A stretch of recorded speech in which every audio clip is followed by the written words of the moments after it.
श्री स्वामी समर्थ. आज आपण नवरात्रीमध्ये देवीची ओटी कशी भरायची याबद्दलची परिपूर्ण माहिती पाहणार आहोत. ओटी कशी भरायची, कोणतं साहित्य हवं, ओटी भरत असताना कोणत्या चुका करू नये, ओटी घरामध्ये कशी भरायची किंवा मंदिरामध्ये जाऊन कशी भरायची, ओटीच्या साहित्याचं काय करायचं, अशी परिपूर्ण माहिती तुम्हाला या व्हिडिओतून मिळेल. त्यासाठी व्हिडिओ शेवटपर्यंत नक्की बघा.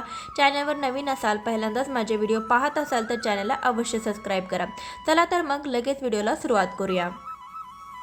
नवरात्रीमध्ये आपल्या कुलदेवतेची तसेच घरात जी घट बसवतो त्याची देखील ओटी भरण्याची पद्धत असते. तर नवरात्रीत कुलदेवतेची तुम्ही मंदिरामध्ये जाऊन ओटी भरू शकता किंवा तुम्ही घरामध्ये जिथे घट बसवलेला आहे त्या घटाची देखील ओटी भरण्याची पद्धत आहे. ओटी भरताना काही गोष्टींची काळजी घेतली पाहिजे. कुलदेवी कुळाचे रक्षण करणारी असते, तसेच दुर्गा देवी देखील आपलं रक्षण करणारी असते, म्हणून देवीची ओटी भरायची असते. याने प्रत्येक मनोकामना पूर्ण होतात. तर ओटी कधी भरावी हा प्रश्न पडतो. तर ओटी ही नवरात्रीमध्ये अष्टमीला भरली जाते, तर काही ठिकाणी नवमीला भरली जाते, परंतु शक्यतो अष्टमीलाच आपण दुर्गा देवीची किंवा घरातील घटाजवळ आपण देवीची ओटी भरणार आहोत. तर यावर्षी 22 ऑक्टोबरला अष्टमी आहे, म्हणजे नवरात्रीतील अष्टमी, दुर्गाष्टमी किंवा महाअष्टमी असं देखील म्हटलं जातं. तर तुम्ही रविवार आहे तर रविवारी तुम्ही देवीची ओटी भरू शकता किंवा नवमीला म्हणजे सोमवारी 23 ऑक्टोबर दिवशी तुम्ही देखील देवीची ओटी भरू शकता.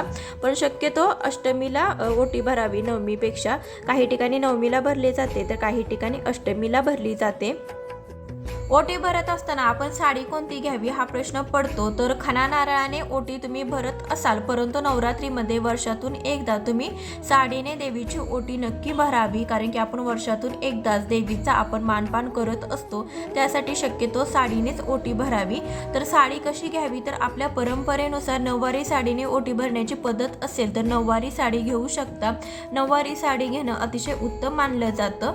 देवीला अर्पण करायची साडी सुती किंवा रेशमी असावी, कारण की या धाग्यामध्ये देवतेकडून येणाऱ्या सात्विक लहरी ग्रहण करण्याची व धरून ठेवण्याची क्षमता इतर धाग्यांच्या तुलनेत जास्त असते. त्यासाठी आपण अशा पद्धतीची साडी घ्यायची आहे. त्याला जरी काटायची साडी असं देखील म्हटलं जातं. म्हणजे आपल्याकडे जशा काटापदराच्या साड्या येतात त्यातलीच तुम्ही साडी घेऊ शकता किंवा नऊवारी साडी घेण्याची परंपरा तुमच्याकडे असेल तर नऊवारी साडी तुम्ही घेऊ शकता. तर साडीचा रंग कसा असावा, काळा किंवा निळा रंग नसावा. याऐवजी आपण लाल, केशरी, पिवळा, हिरवा, जांभळा असा रंग निवडू शकता. शक्यतो लाल, केशरी अशा तुम्ही रंगामध्ये साडी घेऊ शकता. आणि साडीबरोबर एक खणही आपल्याला घ्यायचं आहे. त्याचाही रंग शुभ असावा, जसं की लाल, सोनेरी अशा पद्धतीचा रंग असावा. म्हणजे साडी घ्यायची, त्यावरती आपण एक ब्लाउज पीस देखील घ्यायचा आहे. काही ठिकाणी ओटी भरत असताना खोबऱ्याच्या वाटीचा वापर केला जातो, परंतु ओटी भरत असताना तुम्ही नारळाचाच वापर करा, कारण की नारळ घेणं हे शुभ मानलं जातं. त्यासाठी नारळाचाच वापर आपण करायचा आहे. त्यानंतर एखादं फळ असावं, सौभाग्यवान असावा. तर विकत सौभाग्यवान मिळतो, त्यामध्ये बांगड्या, आरसा, कंगवा असं साहित्य असतं, टिकल्याचं पॉकेट वगैरे, ते तुम्ही घेऊ शकता. किंवा तुम्ही घरामध्ये जे तुम्ही ही ओटी स्वतः वापरणार असला तर तुम्ही बांगड्या तुमच्या साईजच्या, त्यानंतर एखादं मंगळसूत्र, हळदी कुंकू असं साहित्य तुम्ही, टिकलीचं पॉकेट, रुमाल असं साहित्य घेऊ शकता.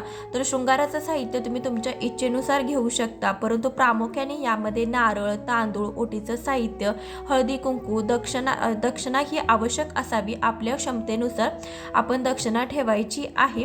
तर या वस्तू असायला हव्या. त्यानंतर देवीसाठी वेणी देखील असायला हवी. त्यानंतर साडी घ्यायची, साडीवरती ब्लाउज पीस असावा.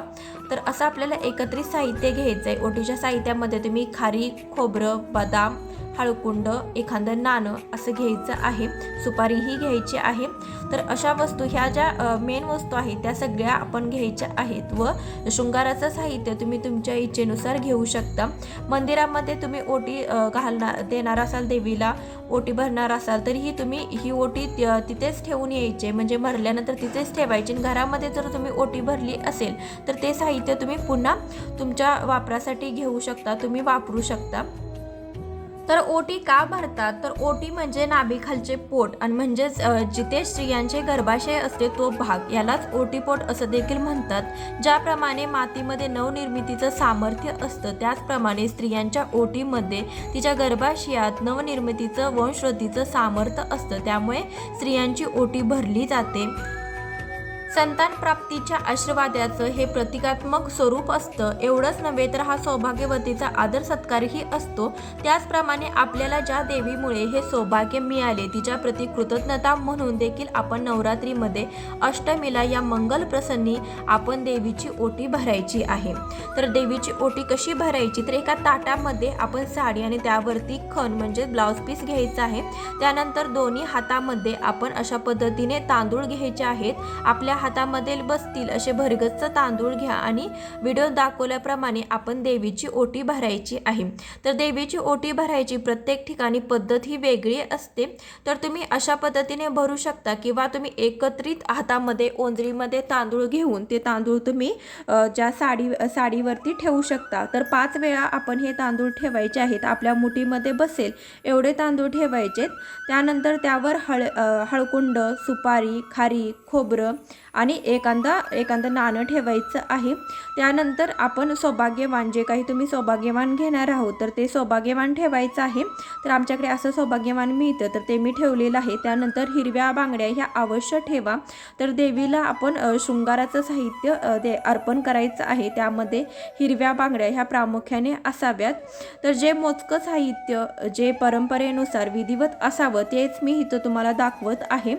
तर नारळ हा असावा, नारळाची शेंडी देवीकडे असावी. अशा पद्धतीने आपण नारळ अर्पण करायचा आहे. त्यानंतर नारळावरतीही हळदी कुंकू वाहून घ्यायचं. त्यानंतर देवीला आपण वेणी घ्यायची आहे आणि देवीला वेणी ही अर्पण करायची आहे. त्यानंतरची महत्त्वाची गोष्ट म्हणजे दक्षिणा आपल्याला ठेवायची आहे. तर तुमच्या यथाशक्ती तुम्ही यामध्ये पैसे ठेवायचे आहेत. तर त्यानंतर एखादं फळ हे देखील आपण ठेवायचं आहे. त्यामध्ये तुम्ही केळी किंवा इतर कोणतंही फळ ठेवू शकता. तर अशा पद्धतीने आपण देवीची ओटी भरायची आहे. तर आता हे ओटी तुम्ही साडीसोबत घ्या किंवा ताटासोबतच घ्या आणि आपण देवीसमोर उभे राहायचं आहे आणि ही ओटी आपण आपल्या छातीसमोर येईल अशा प्रकारे धरायची आहे आणि आपण देवीला प्रार्थना करायची आहे. देवीकडून चैतन्य मिळावे आणि आपली आध्यात्मिक उन्नती व्हावी अशी देखील तुम्ही देवीला भावपूर्ण प्रार्थना करायची आहे. त्यानंतर आपण ही जी ओटी आहे, जी ताटामध्ये घेतलेलं ओटीचं साहित्य आहे हे आपण देवीच्या चरणाशी ठेवायचं आहे. त्यानंतर ते तुम्ही जागच्या जागेवर ठेवू शकता. 2-3 मिनटं का होईना आपण देवीच्या चरणाशी हे अर्पण करायचं आहे. त्यानंतर जागच्या जागी ठेवायचं आहे. तर ही ओटी असंच तुम्ही देवासमोर ठेवू शकता किंवा दुसऱ्या दिवशी तुम्ही काढून घेऊ शकता किंवा 1-2 तास देवीसमोर ठेवून त्यानंतर हे साहित्य तुम्ही घेऊ शकता. तर मंदिरामध्ये जर तुम्ही ही ओटी जर अर्पण केली असेल तर ते तिथेच ठेवून यायचे. परंतु घरामध्ये जर तुम्ही देवीच्या चरणी ही ओटी जर अर्पण केली असेल तर तुम्ही त्यातली जी साडी आहे ती अर्पण केलेली साडी तुम्ही स्वतः परिधान करू शकता किंवा एखाद्या सवासणीला सुद्धा देऊ शकता. उरलेले जे काही साहित्य आहे ते बांगड्या, सौभाग्यवान वगैरे ते सुद्धा तुम्ही पुन्हा वापरू शकता किंवा स्वतःसाठी देखील वापरू शकता. तर अशा पद्धतीने आपण देवीची ओटी भरायची. देवीची ओटी भरत असताना तुम्ही 99 मंत्राचा जप करू शकता किंवा तुम्ही महालक्ष्मीच्या एखाद्या मंत्राचा जप केला तरीही चालेल किंवा तुमच्या कुलदैवतेचा जप करायचा. जर काहीच तुम्हाला जमत नसेल तर ओम कुलदैवताय नमः या मंत्राचा जपही तुम्ही करू शकता.